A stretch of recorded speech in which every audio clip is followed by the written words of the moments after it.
The morning started like any other in the great halls of the Galactic Council. Representatives from 47 different species sat in their assigned seats, talking about trade deals and border disputes. The air hummed with translation devices, working overtime to convert thousands of different languages into something everyone could understand. Ambassador Jake Morrison sat quietly in the human section. Reading through his notes for the day's session, Jake had been the human representative for 3 years now. He was a calm man with graying hair who preferred to listen more than he spoke. The other ambassadors often forgot he was there, which suited him just fine. Today felt different, though. There was something in the way Jake held his shoulders, something in how he kept checking his communication device, the Valkyrie trade. Representative was complaining loudly about shipping delays in the Outer Rim territories. His forearms waved dramatically as he spoke about lost profits and broken contracts. The crystalline Ashante delegation shimmered with what humans had learned meant annoyance. The reptilian Corvin military advisor tapped his claws impatiently. On his desk, Jake's communication device buzzed softly. He glanced at it and nodded once, very slowly. Then he stood up, gathered his papers with careful movements, and walked toward the exit. Nobody paid attention to him leaving. They were too busy arguing about mining rights on some distant asteroid field. 3 systems away, Captain Lisa Park stood on the bridge of the research vessel New Horizon. She had been working with the Zephyrian Science Institute for 2 years, helping them understand human agricultural techniques. The blue-skinned Zephyrians were grateful for her help and treated her team with respect. Lisa almost felt bad about what she was about to do. Send the final data package to the Institute, she told her communications officer, Lieutenant Ben Rodriguez. Make sure they have everything we promised them. Ben looked confused but followed orders. The massive data transmission took nearly an hour to complete. It contained detailed information about crop rotation, soil management, and genetic modification, techniques that had taken humanity centuries to develop. The Zephyrians would be able to feed their growing population for generations with this knowledge. Transmission complete, Captain, Ben reported. Lisa nodded and walked to her command chair. Shut down all external communications. Full-com blackout. As of now, Captain? Ben's voice carried concern. The Institute is trying to respond to our transmission. They want to schedule next week's meetings. No more meetings, Lisa said quietly. No more communications. We go silent from this moment forward. The same scene played out on hundreds of ships across 17 different sectors. Human vessels that had been chattering constantly on subspace frequencies suddenly went quiet. Merchant ships stopped responding to traffic control. Exploration vessels ignored calls from their science partners. Colony transports continued on their scheduled routes but refused to answer any hails on the mining station. Kepler to 7 human engineer Mike Sullivan finished calibrating the main fusion reactor. The Corvin foreman had been watching him work for the past hour, learning the final adjustments that kept the ancient reactor running smoothly. Mike had been patient with his questions, explaining each step in simple terms the universal translator could handle. The reactor should run for another 6 months without major maintenance, Mike told the foreman. The instruction manual is updated with all the changes we made this year. The Corvin foreman clicked his appreciation. Your team has been most helpful. When will you return from your scheduled leave? Mike packed his tools into their case and sealed it shut. We won't be returning. Everything you need to know is in the manuals. Before the foreman could ask what he meant, Mike walked away. His entire human engineering team followed him to the transport bay. They boarded their shuttle without another word and departed the station. The Corvin foreman stood alone in the reactor room, staring at the complex machinery he only half understood back in the council chambers. The afternoon session was starting when the first reports began arriving. The Altarian Commerce Minister received an urgent message and stood up immediately. I am receiving reports that human vessels in the Centauri trade route have stopped responding to communication attempts, she announced to the assembly. This appears to be affecting multiple ships across several sectors. The Valkyrie representative stopped mid-sentence in his speech about taxation policies. What do you mean they stopped responding? Their ships are continuing normal operations, the Altarian minister continued, reading from her device. They are following traffic patterns and maintaining course, but they will not answer any hails or respond to direct communications. Murmurs spread through the chamber like ripples in a pond. Representatives began checking their own communication devices and receiving similar reports from their home systems.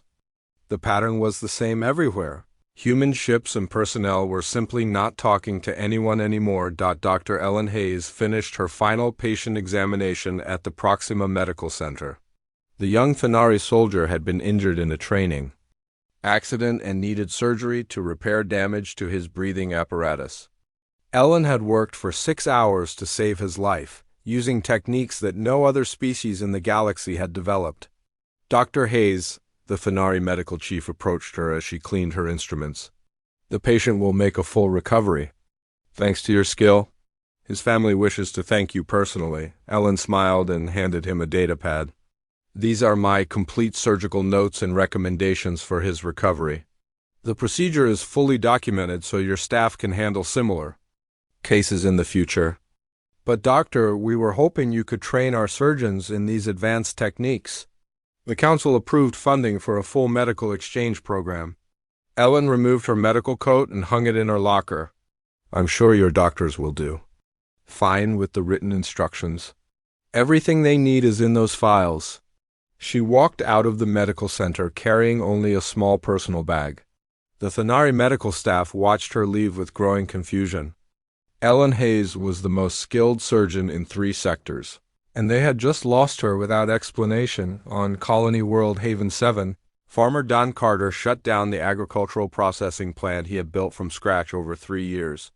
The automated systems would continue running for a while, but without human oversight, they would eventually break down.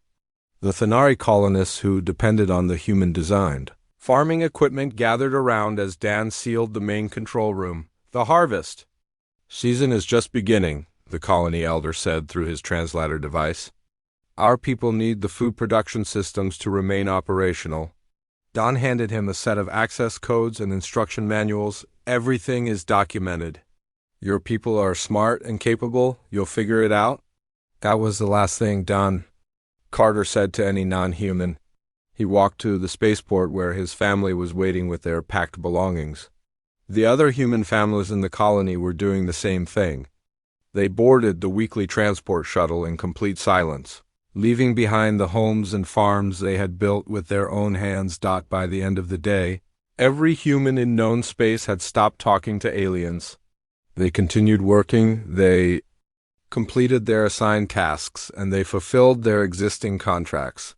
But they would not speak, would not explain, and would not respond to any attempts at communication. The galaxy suddenly felt much quieter, and in the growing silence, no one yet understood that everything was about to change. 3 days passed without a single word from any human in the galaxy. The silence spread like a disease across star systems, leaving confusion and growing panic in its wake. Trade routes that had operated smoothly for decades suddenly faced massive disruptions. The Velkari Commerce Guild discovered that 30% of their cargo vessels were crewed by humans, who now refused to acknowledge shipping schedules or delivery confirmations. Council Security Chief Vorthak paced his office while studying reports from across known space. His scaled green skin had turned a darker shade that indicated stress among his people.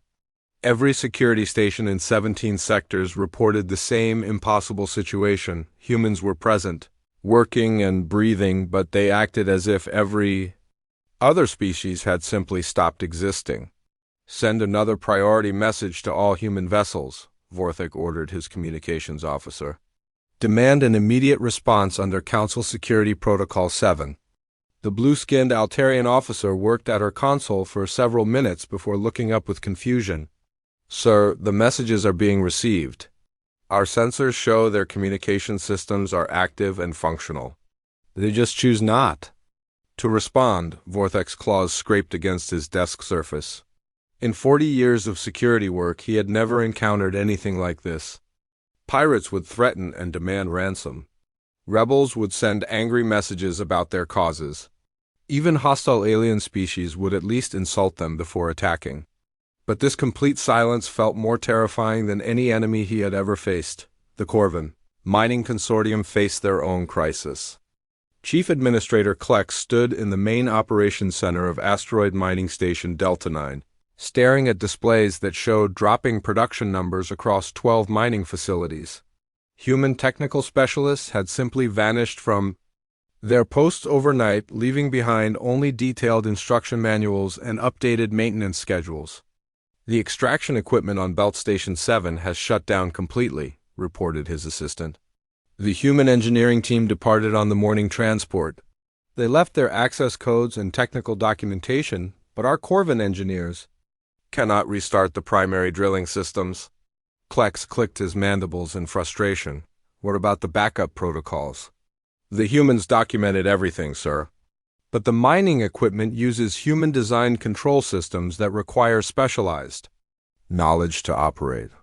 Our engineers understand the basic functions but cannot handle complex troubleshooting or emergency repairs.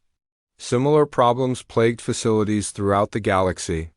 The Fenari Medical Research Institute discovered that their human surgical staff had completed all scheduled operations before disappearing. Dr. Ellen Hayes had left behind comprehensive medical files and surgical techniques, but her alien colleagues realized they lacked the precise motor skills and intuitive understanding that made human surgeons so effective at saving lives on the massive orbital station. Harmony Prime, Station Administrator Commander Zephahai received increasingly desperate reports from department heads.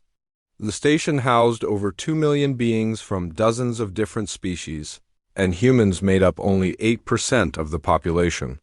Yet their absence created gaps that seemed impossible to fill. The atmospheric processing systems are operating on automatic, his chief engineer reported. The human maintenance team completed all routine checks before they left, but these systems were designed by humans for human oversight. If anything goes wrong, we lack the technical expertise to fix it. Commander Zephahai studied the station. Schematics on his screen. Harmony Prime had been built 20 years ago as a symbol of galactic cooperation. Human engineers had designed most of the critical systems because they had the best reputation for creating reliable, efficient technology. Now that expertise was gone, and the station's alien population was beginning to realize how dependent they had become on human technical knowledge. The Council's emergency session that evening was chaos. Representatives demanded explanations that nobody could provide. The Ashanti crystal beings shimmered with colors that indicated deep distress. The gas-form ethereals fluctuated in their containment suits with patterns that suggested panic. Even the normally calm Centaurian delegates were visibly agitated. This coordinated silence cannot be accidental, declared the Velkari representative, his forearms gesturing wildly. The humans are engaged in some form of organized protest or rebellion. They must be forced to explain their actions. The Altarian ambassador stood slowly, her blue skin pale with worry. Our intelligence services have analyzed communication patterns for the past 72 hours.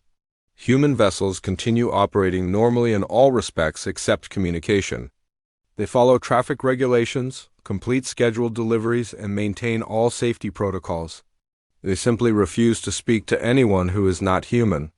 Perhaps they have developed some form of telepathic communication, suggested the crystalline Ashanti representative.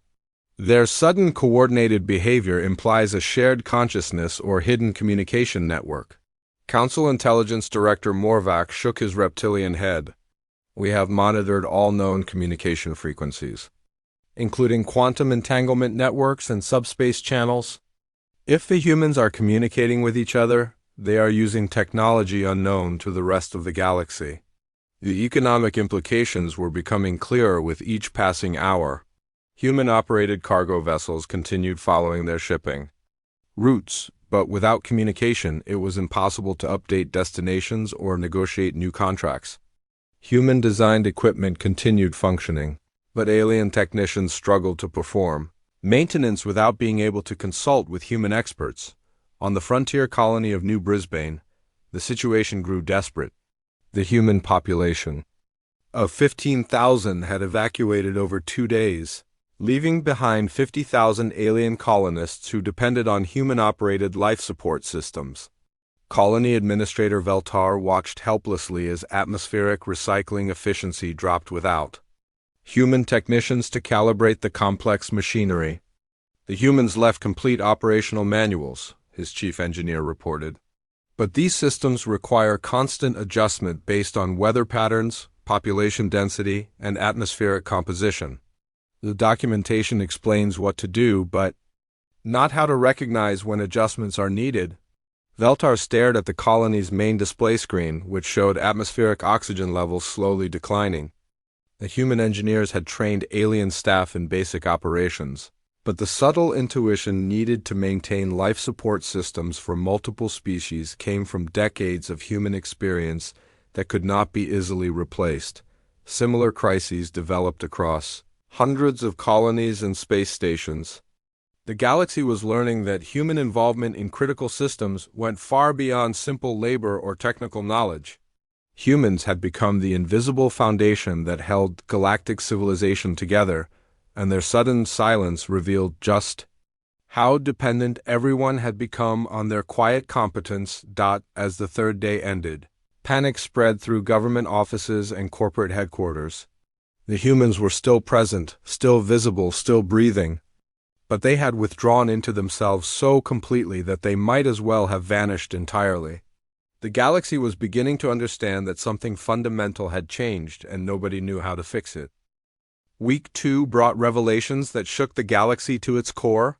Long-range sensor stations across the Outer Rim territories detected massive fleet movements unlike anything seen in recorded history.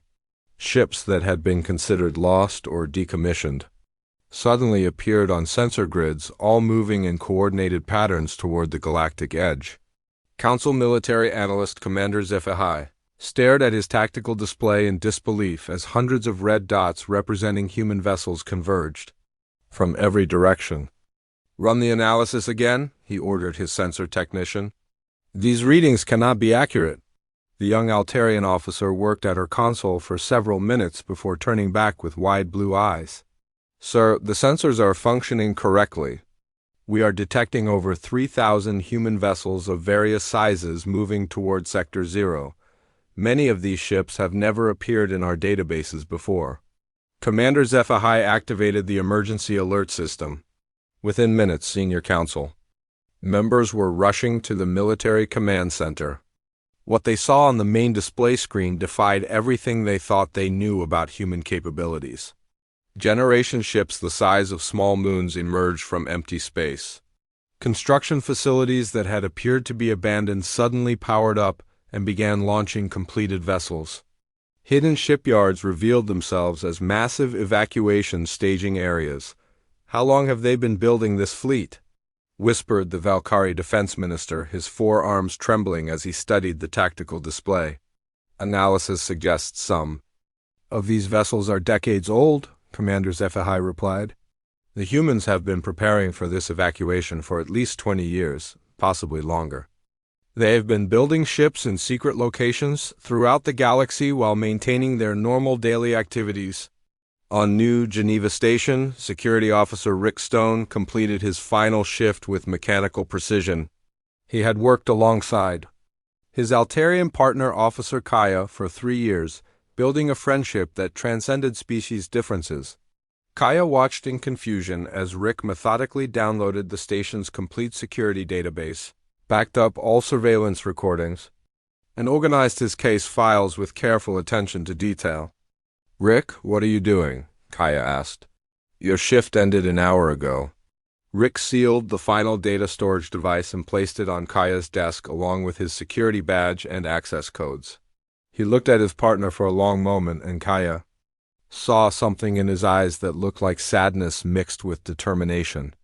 Then Rick turned and walked toward the transport bay without saying a word. Kaya followed him, calling his name and asking questions that received no response. Rick boarded a human shuttle that was already filled with other station personnel. As the shuttle departed, Kaya realized that every human on New Geneva Station was leaving at the same time. The station's population dropped by 15%. In a single day, the pattern repeated across the galaxy. On Research Station Alpha Centauri, physicist Dr. Nina Brooks finished uploading her complete research on quantum fold drives to the public database. Her work represented 15 years of breakthrough discoveries that would revolutionize space travel for every species in the galaxy. Her alien colleagues gathered around as she packed her personal belongings into a single carry bag. Nina, the Council approved funding for your next 5 years of research, her Zephyrian lab partner said. We were going to announce the expansion of your laboratory next week. Nina smiled sadly and handed him a datapad containing detailed instructions for continuing her work. She had trained her alien research team well, and they would be able to build upon her discoveries even without her guidance. But the quantum fold drive technology that could shrink travel times between galaxies would now belong to all species. Not just humanity, the economic impact became catastrophic as the second week progressed. Human-operated cargo ships continued their routes but began converging toward outer rim staging areas instead of returning to their regular trade circuits. The Corvin Mining Consortium watched helplessly as their most productive facilities shut down when human technical staff departed en masse. The humans are taking nothing with them, reported Chief Administrator Klex to an emergency board meeting. They have left behind all equipment, all facilities, and all intellectual property. They are only taking their personal belongings and their people. Council intelligence finally grasped the scope of what was happening. This was not a protest or a negotiation tactic. Humanity was preparing to leave the galaxy entirely. Agent Morvac stood before the emergency assembly and delivered a report that silenced even the most vocal representatives. Our deep space sensors have tracked human fleet movements beyond our normal monitoring range, he announced. The vessels are not establishing new colonies within known space. They are heading for the galactic edge and beyond. Based on their trajectory and velocity, the human fleet is planning to exit our galaxy completely. The revelation sent shockwaves through the council chambers. Several representatives stood up and began shouting questions simultaneously. The idea that an entire species would abandon galactic civilization was unprecedented in recorded history. No intelligent species had ever chosen complete isolation over participation in the galactic community. Where could they possibly be going? Demanded the Ashanti Crystal delegate, her form shimmering with agitation. There is nothing beyond the galactic rim except empty space and distant galaxies. Long-range astronomical data suggests the human fleet is heading toward the Andromeda Galaxy, Morvac continued. At their current velocity, the journey would take approximately 800 years. This appears to be a permanent departure, not a temporary relocation. On the frontier mining world of Kepler Prime, human engineer Captain Paul Jenkins oversaw the shutdown of Deep Space Platform Gamma. The massive installation had taken 20 years to build and served as a critical way station for vessels traveling to the outer territories. Paul had spent 5 years learning every system on the platform, and now he was systematically preparing it for automated operation. The platform can run on automatic systems for approximately 6 months, he explained to the mixed species crew. That would remain behind. All maintenance schedules are programmed, and emergency procedures are documented in the central computer. After 6 months, you will need to either shut down non-essential systems or find replacement technical staff. Paul activated the final automated sequences and sealed the engineering sections. The platform would continue functioning for a while, but without human oversight, its complex systems would gradually fail. Paul gathered his personal tools and headed to the docking bay where the last human transport waited as the shuttle departed. Paul looked back at the massive structure he had helped maintain. The alien crew members watching from the observation windows had become friends over the years, but friendship could not overcome the decision that humanity had made. The galaxy would have to learn to survive without them. The second week ended with the stunning realization that humanity possessed capabilities and resources that the galactic community had never suspected. Hidden fleets, secret shipyards, and coordinated planning spanning decades. revealed a species that had been preparing for this moment while appearing to integrate peacefully into galactic society. The silence was not random or spontaneous. It was the beginning of the largest evacuation in galactic history. The third week brought the most shocking discovery in galactic history. Deep within the Council intelligence archives, Agent Morvac found a data cache that had been sitting unopened for 6 months. The file was labeled with a simple designation: Human Diplomatic Archive, Final Report. What he discovered inside changed everything the galaxy thought it knew about the silent exodus. The archive contained decades of documentation meticulously compiled by human intelligence officer Kyle Murphy. Every diplomatic slight, every broken promise, every instance where human concerns had been dismissed or ignored was recorded with precise detail and supporting evidence. The file was massive, containing over 10,000 individual incidents. Spanning 40 years of human participation in galactic society, Morvac read through report after report with growing horror. The pattern was clear and undeniable. At every major council decision, human input had been solicited and then systematically ignored. When humans proposed solutions to galactic problems, their ideas were filed away without consideration. When human colonies requested aid during natural disasters, their requests were delayed until other species had received priority assistance. The archive showed that humans had formally petitioned the Council 17 times for equal representation in galactic government. Each petition had been acknowledged, filed, and forgotten. Human diplomatic protests about unfair trade practices had been answered with form letters promising review that never came. Even human offers to share advanced technology were met with demands for immediate transfer while offering nothing in return. How did we miss this? Morvac whispered as he scrolled through page after page of documented injustices. The evidence was overwhelming and completely factual. Every incident was verified with audio recordings, video documentation, and official correspondence. Kyle Murphy had been building this case for 15 years, creating an undeniable record of systematic discrimination. The final entry in the archive was dated 6 months earlier. It was a simple note from Kyle Murphy to the Council Secretary.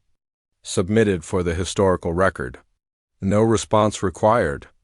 The message was attached to a comprehensive analysis that predicted exactly what was now happening. Kyle had calculated the economic impact of human departure, estimated the time needed for evacuation, and even predicted which systems would fail.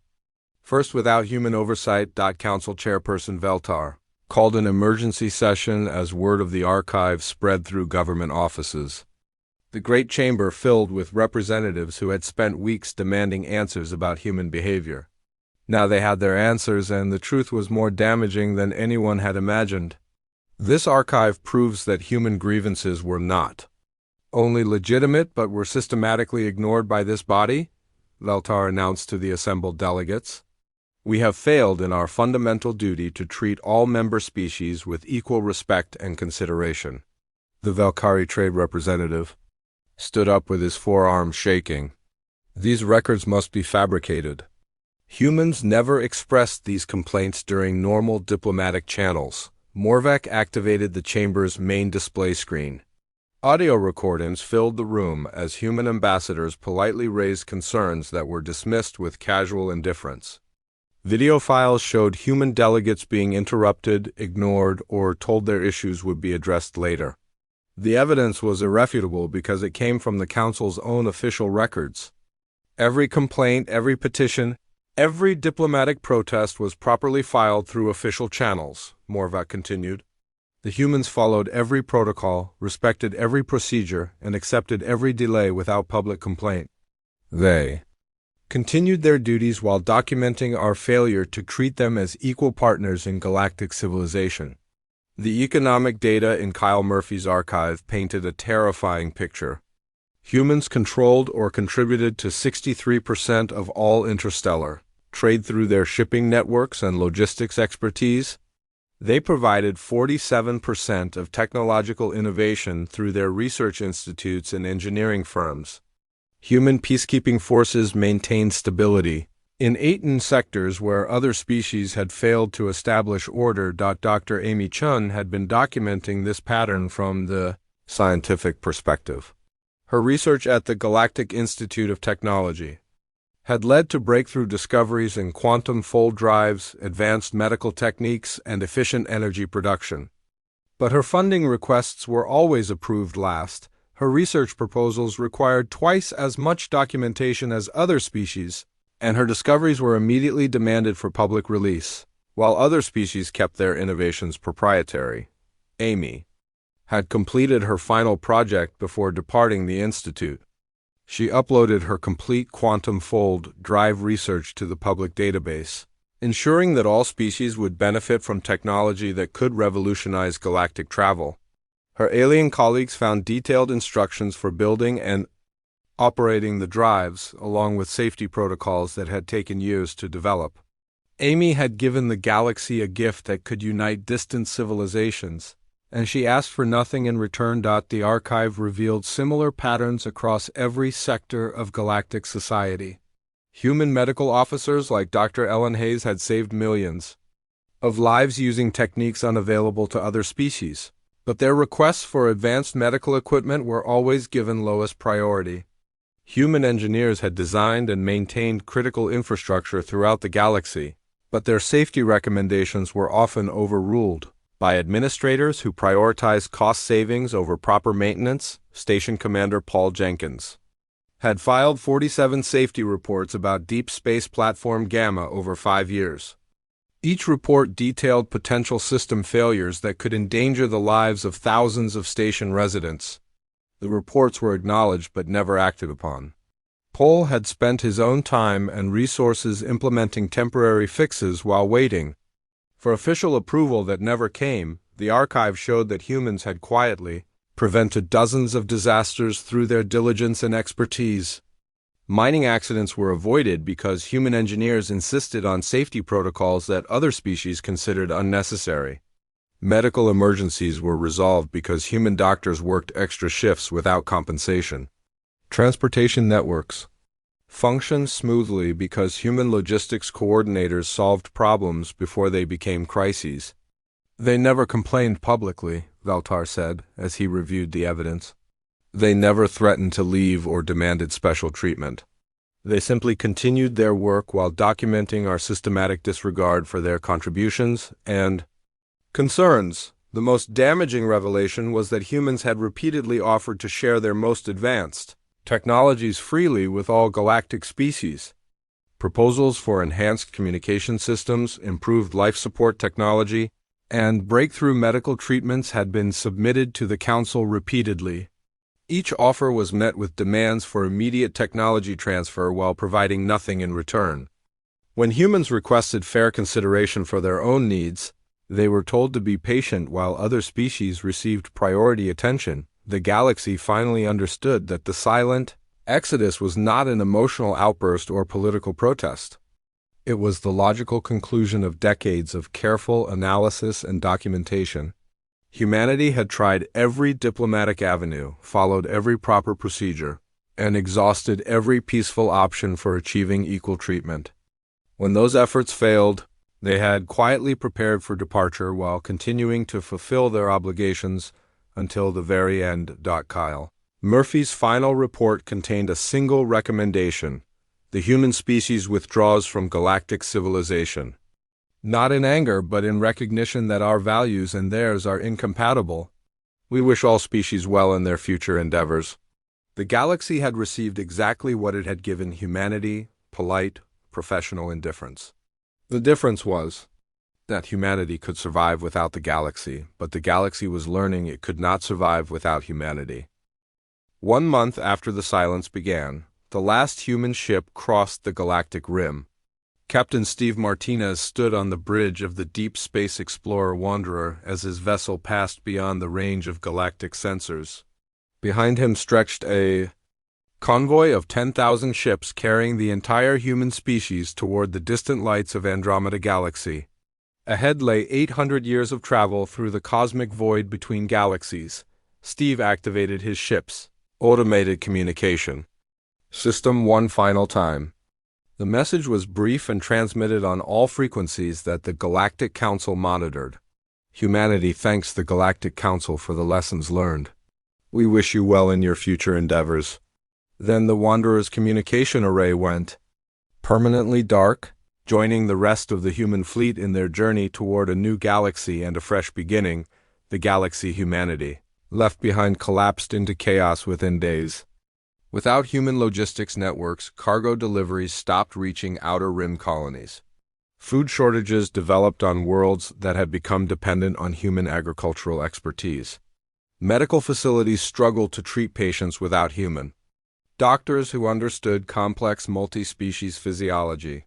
The carefully balanced galactic economy, built unknowingly upon human competence and reliability, crumbled like a structure with its foundation removed. On the mining world Kepler Prime, the Corvin population watched their extraction facilities shut down one by one. The fusion reactors that powered the mining equipment required constant adjustment and maintenance that only human engineers understood. Chief Administrator Klex stared at production reports showing zero output from facilities that had operated continuously for 15 years. The instruction manuals are comprehensive, his chief engineer reported. But the equipment was designed by humans for human operation. We understand the basic functions, but when something goes wrong, we lack the intuitive knowledge to diagnose and repair complex problems. Klex clicked his mandibles in frustration. How long before we lose the main reactor? Perhaps 2 months. If we operate at minimum power? The humans left detailed maintenance schedules. But the reactor core uses quantum stabilization technology that requires specialized knowledge to maintain safely. Similar crises developed across hundreds of worlds and space stations. The Thanari Medical Institute discovered that their mortality rates had tripled without human surgical techniques. Dr. Ellen Hayes had left behind complete medical procedures and training materials, but her alien colleagues lacked the precise motor control and intuitive understanding that made human doctors so effective at saving lives on Colony World New Dakota. The terraforming equipment that had made the planet habitable began showing signs of failure. The automated systems continued their programmed cycles, but without human engineers to make constant adjustments for weather patterns and atmospheric changes, the delicate balance that maintained a breathable atmosphere started to deteriorate. The oxygen levels are dropping by 2% each week, reported the colony's chief scientist to an emergency council meeting. The terraforming machinery requires human oversight to function properly. We have the instruction manuals, but we cannot replicate the subtle adjustments that human engineers made daily to keep our world livable. Colony Administrator Veltar studied the atmospheric readings with growing despair. How long before the planet becomes uninhabitable? At current rates, perhaps 6 months before we need to begin evacuation procedures. The humans designed these systems to be efficient and reliable, but they never intended for them to operate without human supervision. The Council's desperate attempts to contact the departed humans met with absolute silence. Emergency broadcast messages disappeared into the cosmic void without response. Search missions sent to the galactic rim found only empty space where the human fleet had passed. Humanity had vanished as completely as if they had never existed, taking with them not just their physical presence but the underlying foundation that had held galactic civilization together. Council Chairperson Veltar stood before the emergency assembly for what would be his final address. The great chamber was half empty as representatives dealt with crises in their home systems. Those who remained looked defeated and desperate, their species facing problems they could not solve without human expertise. We have learned too late that the quiet species we dismissed and took for granted was the cornerstone holding our entire civilization together, Veltar announced to the assembled delegates. Our own archives prove that we systematically ignored their contributions while becoming completely dependent upon their capabilities. The Valkyrie representative raised one of his forearms weakly. Can we not send envoys to negotiate their return? Surely they would accept apologies and guarantees of equal treatment in the future. Veltar activated the main display screen, showing long-range sensor data from the galactic rim. Our fastest ships cannot match the velocity of the human fleet. Even if we could reach them, why would they believe our promises after 40 years of broken commitments? They have given us their final answer through their absence. In the outer reaches of space, Admiral Kate Sullivan commanded the massive generation ship Liberty from her position at the fleet's center. Around her, 10,000 vessels of every size and purpose carried humanity toward their new home. The ships were packed with families, equipment, cultural artifacts, and the collective knowledge of human civilization. They had left behind a galaxy that had never truly valued them and were traveling toward a future they would build for themselves. Kate looked at the tactical display, showing the organized formation of the human fleet. Each ship had a specific role in the journey ahead. Generation ships provided living space for millions of people. Factory ships would manufacture needed supplies during the long voyage. Agricultural ships grew food in vast hydroponic gardens. Research vessels continued advancing human technology that would be needed to establish colonies in Andromeda Galaxy. "Admiral, we are receiving the final status reports from all fleet elements," her communications officer reported. "All ships are maintaining course and speed. Estimated travel time to Andromeda remains 800 years at current velocity." Kate nodded and turned to look out the main viewport at the starfield ahead. Behind them, the galaxy they had called home for centuries was already invisible except as a faint glow in the distance. The journey would span dozens of generations, but humanity would arrive in Andromeda as a unified species with advanced technology and hard-won wisdom about the importance of mutual respect the children born during the journey would grow up with.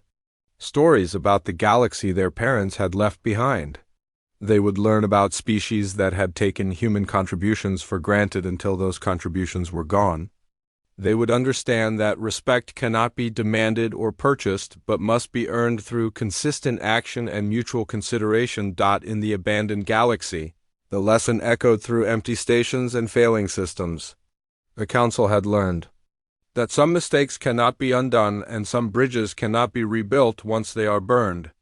They had possessed the friendship and cooperation of humanity for 4 decades, and they had thrown it away through casual indifference and systematic disregard. The galaxy would eventually recover and adapt to existence without human presence. New trade networks would develop, alternative technologies would be invented, and life would continue. But the efficiency, innovation, and quiet competence that humanity had provided would never be replaced. The species that had held galactic civilization together through their dedication and expertise had departed without a word, leaving behind only the consequences of taking their partnership for granted. As the human fleet disappeared into the cosmic darkness between galaxies, their silence became the most powerful statement in galactic history. They had spoken their final word not with voices but with their absence, teaching the galaxy that respect and recognition matter more than wealth or power. Some lessons can only be learned through loss, and the galaxy would remember this one for millennia to come.